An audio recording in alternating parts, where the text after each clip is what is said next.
Hi, I'm Jessica Anderson. I work for the Office of Historic Preservation. I'm Daniel Delgado. I work for Texas A&M University at San Antonio. And we're giving you a tour of our 1969 Texas contemporary home in the Woodmont neighborhood of Northeast San Antonio. We're kind of near St. Mary's Hall and Northeast Baptist off 410 and Starcrest, more or less. We bought this house in 2017 after moving here back here from Massachusetts. And we really loved this neighborhood.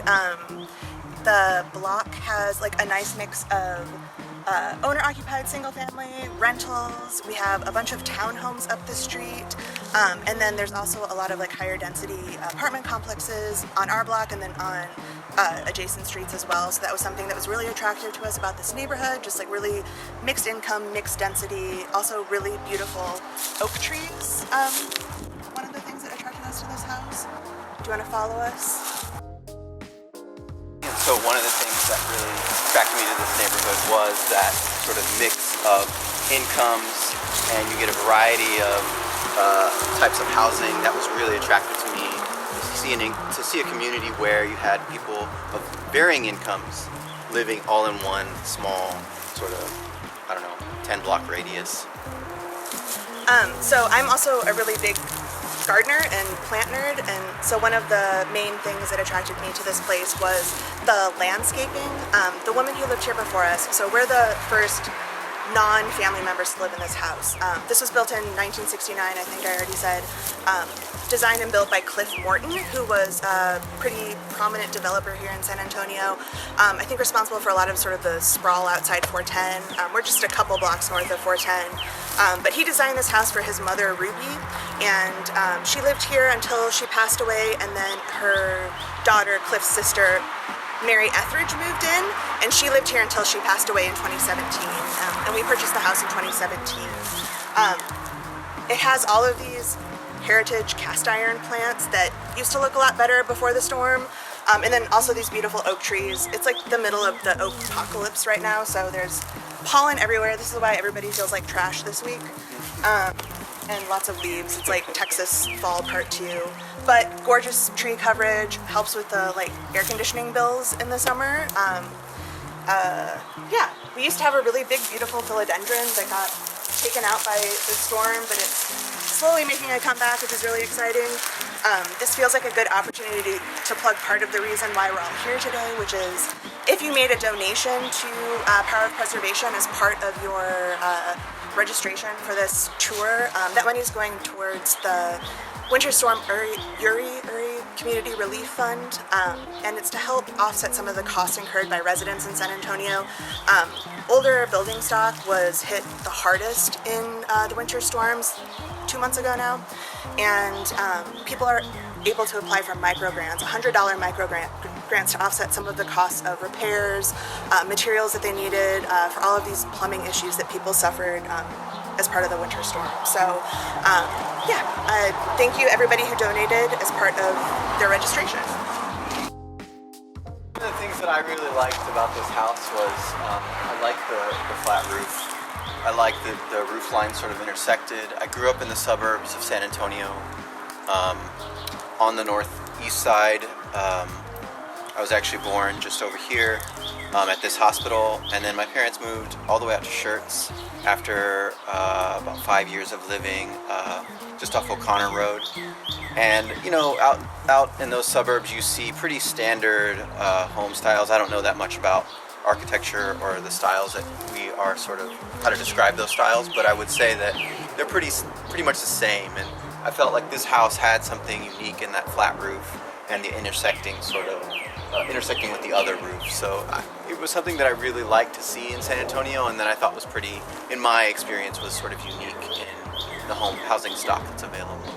Something else that's really nice about this house is that because it's a developer designed and because they were like part of that community, we have really nice materials on the house. So the flat roof actually has one of those like white, really thick membrane roofs that you usually only see on commercial structures. So they spent like way more than they needed to on that, but it'll last us forever, basically.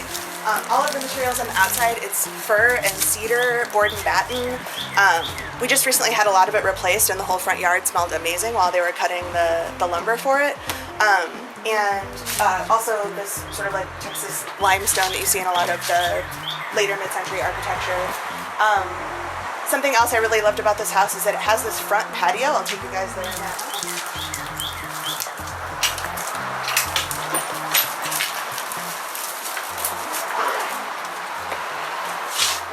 We have dogs and they like to pick up the mulch in my garden.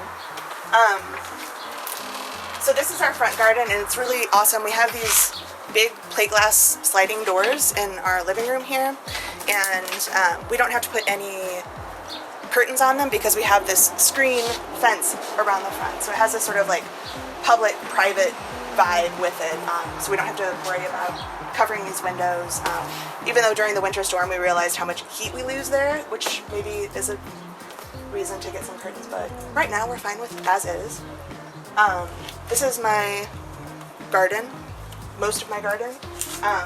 A lot of this was planted by the people who lived here previously. I think that she must have been into native and drought tolerant stuff. We have like hyssop and plumbago. There's a lot of Texas sage around the yard. So I'm trying to continue that and plant some stuff that's either edible, drought tolerant, or native to Texas. Also, pollinator friendly plants are really important. So we have some newer stuff I got pigeonberry, which I hadn't heard of before, but is super cute. It's like this little pink plant. The butterflies and birds love the hyssop and anything that flowers, really. So I try to. Oh yeah, we have Esperanza that's finally coming back. Yeah, absolutely. And then also my nerdy aeroid collection, which is mostly this. People who are like architecture and landscaping nerds. This is a Burle Marx, philodendron Burle Marx, and he was a Roberto Burle Marx was a pretty prominent Brazilian landscape architect. He's one of the first people that sort of popularized the idea of like saving the rainforest in the 60s and 70s. So he was part of the movement to preserve and educate people about Brazilian rainforests and their importance in the ecosystem. So this feels like a very special plant to me. Everything else is just like fun stuff that I've collected over COVID, honestly. San Antonio has a really amazing plant community. If you're on Facebook, you should look up San Antonio Houseplants for All. It's very nerdy, but it's people who are into social justice, but also houseplants. And we do a lot of trades, a lot of education, like people who have been sort of in the plant community even before COVID share information. It's just a really cool, very supportive community. And also you can get a lot of free plants, which is amazing. Oh, this is a rehab plant, but this is Thomas J. Henry. We bought this place called Green Oasis. They have plant sales like once a month, and when we got this, it was marked Thomas J. Henry on the pot, so they had done like the office plants or whatever for them. So this is now Thomas J. Henry, and the one on the bottom are the associates.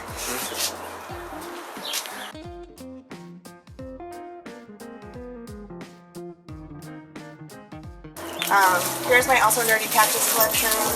This is also a COVID plant trading result, and then also learning a lot about Texas native plants and cacti in general. I won't take you through all of them because that would be very boring for everybody, but there's like Astrophytum and Taphrocactus. This is a night blooming cereus, so this is one of those cacti that bloom once in a great while, and it's always at night, and then the next day the flower dies. So that's a fun one to have. I got that from the plant group as well. We got 2 of these at Paul's Desert in Shirts, which Paul he was I think like in his 70s, early 70s. He just passed away recently, and it's a really cool business. It's now a multi-generational business in Shirts. These are agave we stole from Dan's parents' house because they didn't want them anymore. Super invasive. If you plant them in your yard, consider putting them in a pot, otherwise they take over. I just got pinged for having too much plant content, so I'm going to try to relate it back to the house. That was for all of my plant friends that told me they were going to come to the tour. So one of the sort of features of this house, this style of like modernism, was having an indoor-outdoor vibe. So landscaping is really important to sort of the design of this house. This is also one of my favorite parts of the house. This is our west patio. So the one that we started with the slatted fences, that's the northeast side of the house. That's where all the stuff that, like, you know, you can't have things like cacti wouldn't do well up there. They don't get enough light. There's all the tree coverage. But here, like stuff that loves to bake all summer, I mean, this is like basically unusable during the day in the summertime. But plants love it. So we have some stuff out here that can work with that like west-facing sun.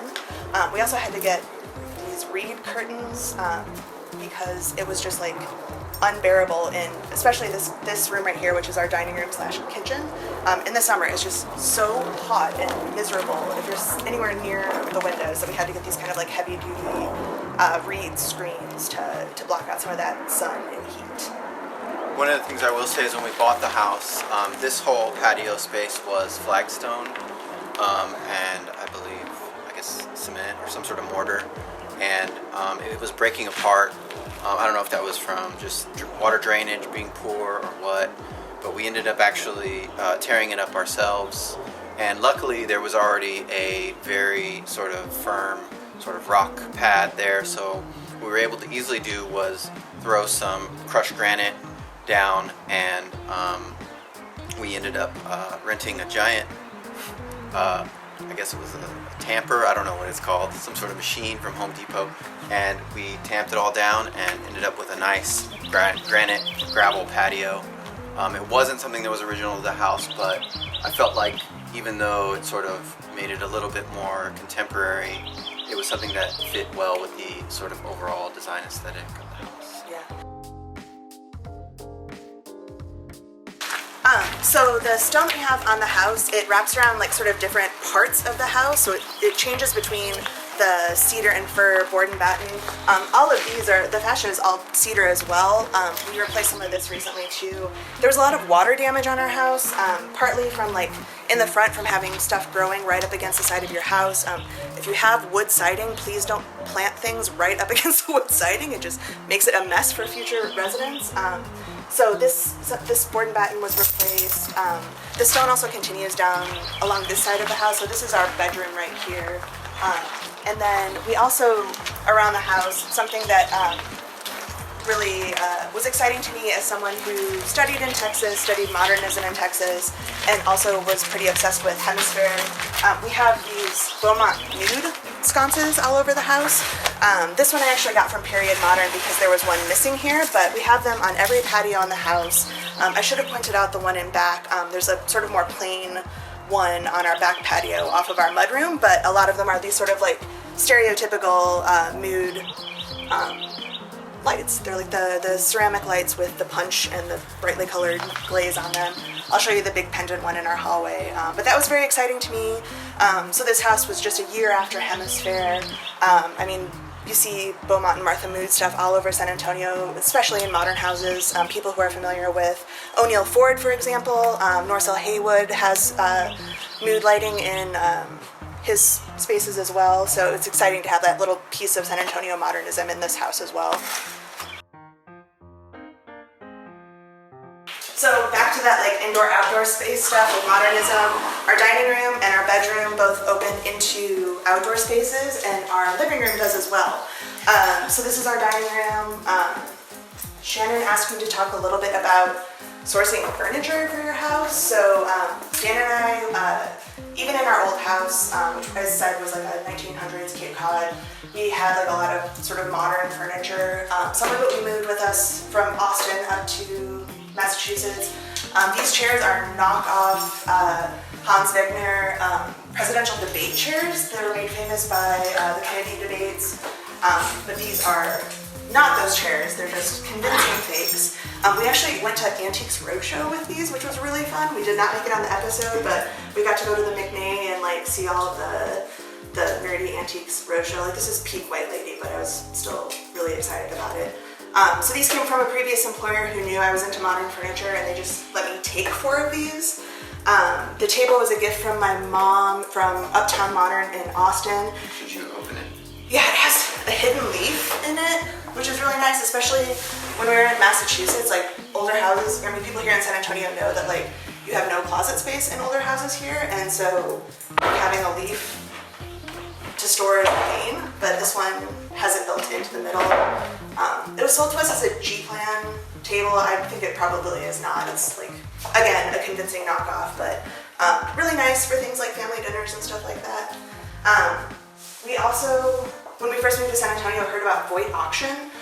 They have a mid-century sale like once a season probably, and so we have some pieces here from Voight as well, like this thing, which is not mid-century. It came with these like weird scrolly things in here that I took off, but this is like my junk cabinet because I am an accumulator slash collector, and this is how I don't drive Dan crazy with it. One of the ways, I mean, it's kind of slowly creeping into the rest of the house. Yeah, but just, I mean, you're a maximalist. Yes. It's okay. Yes, it's true. I don't take offense to that. Do you want to talk about the kitchen? Okay, so when we bought this house, it was wall-to-wall carpet. We had a very like stereotypical mid-century kitchen that was like a cave, and this is like I had mentioned that I wanted to talk a little bit about like rehab regret, and we moved into the house, or we closed on the house. We spent a week pulling all of the carpet out of the house ourselves, scraping all the glue up, taking up all the tacks and the strips that they tack the carpet to. I don't know what that's called. I have really bad allergies and I can't live with like wall-to-wall carpet, so we knew we needed to put something else in.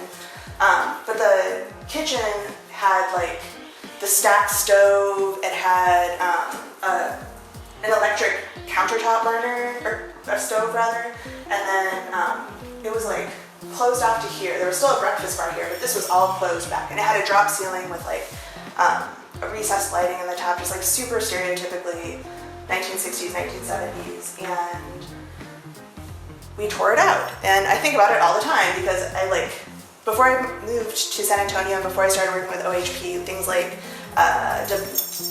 development, construction waste were on my radar, but not maybe at the micro level, like with interior decorating and like renovating the interiors of homes. So they took out like at least one trailer of materials from our house. And it was mostly like the cupboards, some Formica countertops.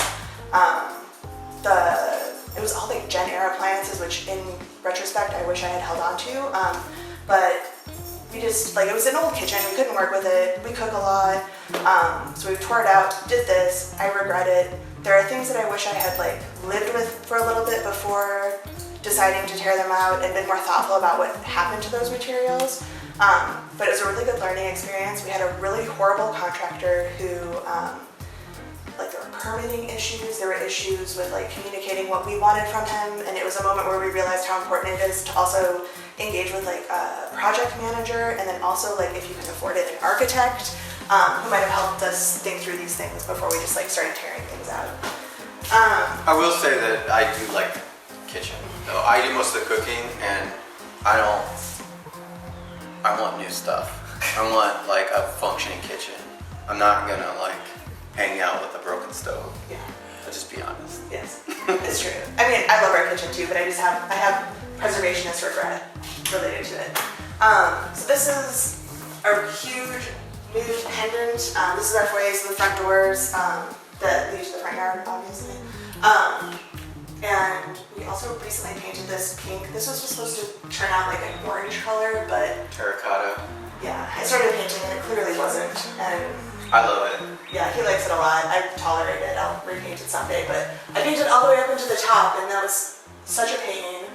This lamp, speaking of like bad electricity, this lamp shocked me when I was painting around it, so we don't touch it very often, and we should probably have somebody come look at that, but we haven't yet. We just live here in a fire trap. Okay, so that side of the house is all the flat roof portion, and then this part of the house is basically the foyer and the living room are the vaulted part.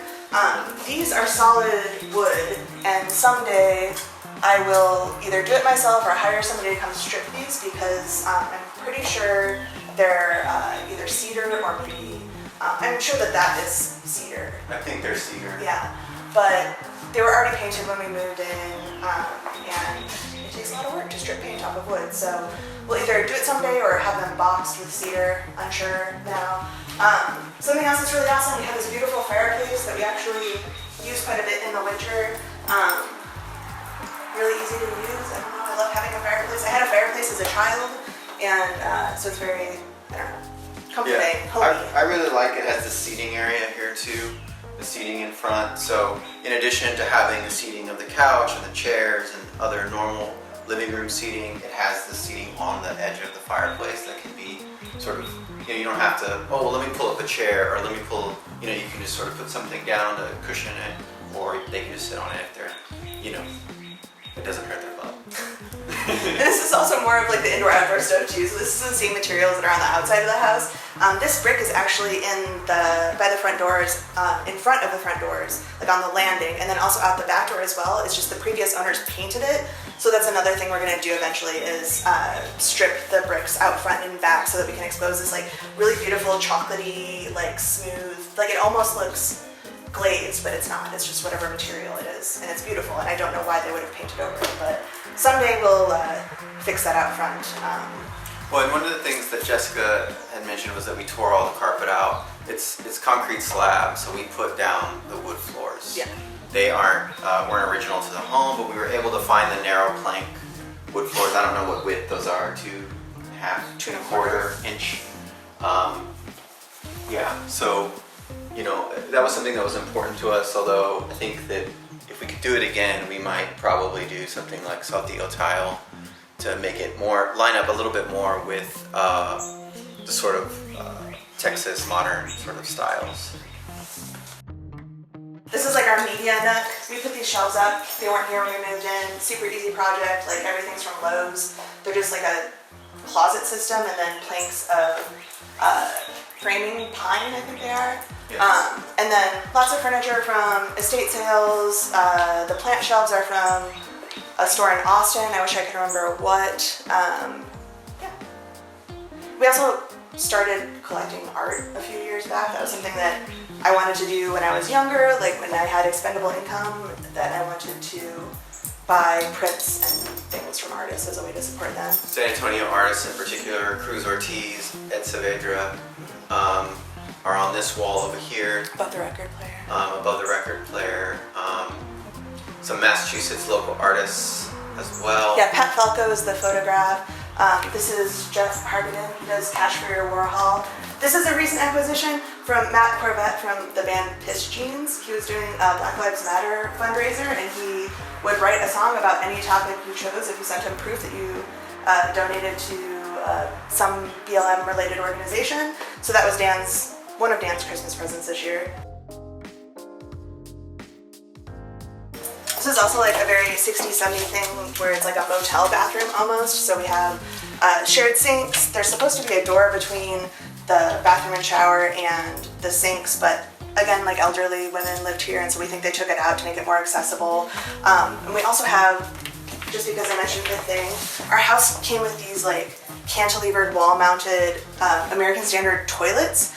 This is like the very stereotypical turquoise one. We had a mauve-colored one in the other bathroom that broke, but it's currently in a box in the garage because I'm convinced I can fix it somehow.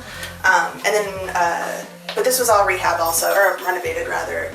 This, when we moved in, was like a low, like makeup counter kind of thing. One sink. With one sink, yeah. Bedroom. And then again, it opens out onto the patio, which is really cool. This furniture I would point out because it's very important to me.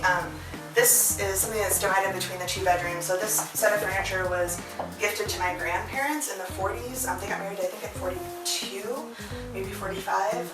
They owned a grocery store and meat market in Madrid, Iowa.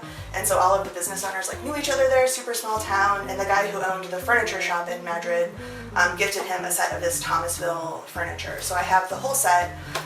When she passed away, it was one of the things that was important for me to try to snag from my family, but I think I was the only one that wanted it, so it worked out fine. This is another San Antonio artist, Benner Barkley. He and his wife are pretty prominent potters here in town. And then this is where our dogs like to chill during the day.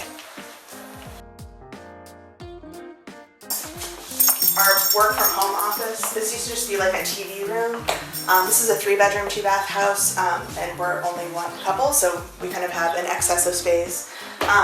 We got these Herman Miller tables super cheap from Period Modern, and then I recently overpaid for these steel case chairs that are too short for the tables, but they look really cute. So I love them. we're trying to live with them. I love them. I think they're awesome. They're better than the chair I had before. Oh, this is another San Antonio artist on the wall. This is Marianne Bruni. She's a photographer here in town. And these are photos from Iran. I can't remember the name of the festival. I should have prepped better for that. But I got those in an estate sale. She had an estate sale at her house after she passed. And yeah, I got to pick through her photography and picked out some beautiful works.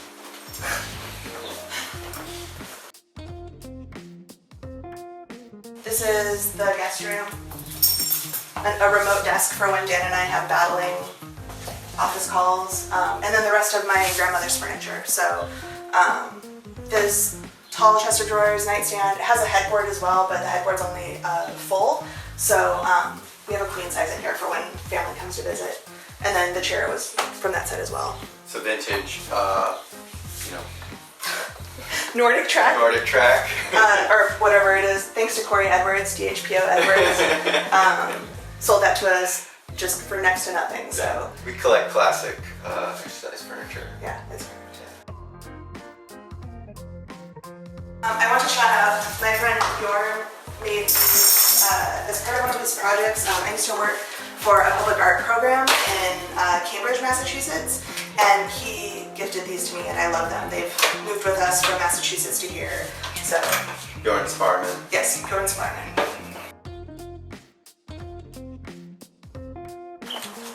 I think that one thing I will say, and I said this at the beginning, is I think that when you're thinking about buying your home, I would suggest in San Antonio thinking about the neighborhood that you're moving into and whose neighborhood it is that you're moving into. Because you have to contribute to it, and if you're not being thoughtful about whether or not you understand the community that you're moving into, then you might be harming it.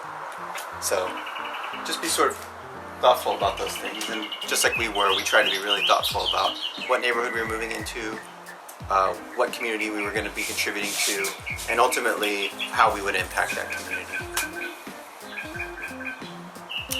Thank you so much. Sorry I talked too much about plants. Thank you for donating if you donated to the Storm Relief Fund and to PoP. Thanks for having us. Bye.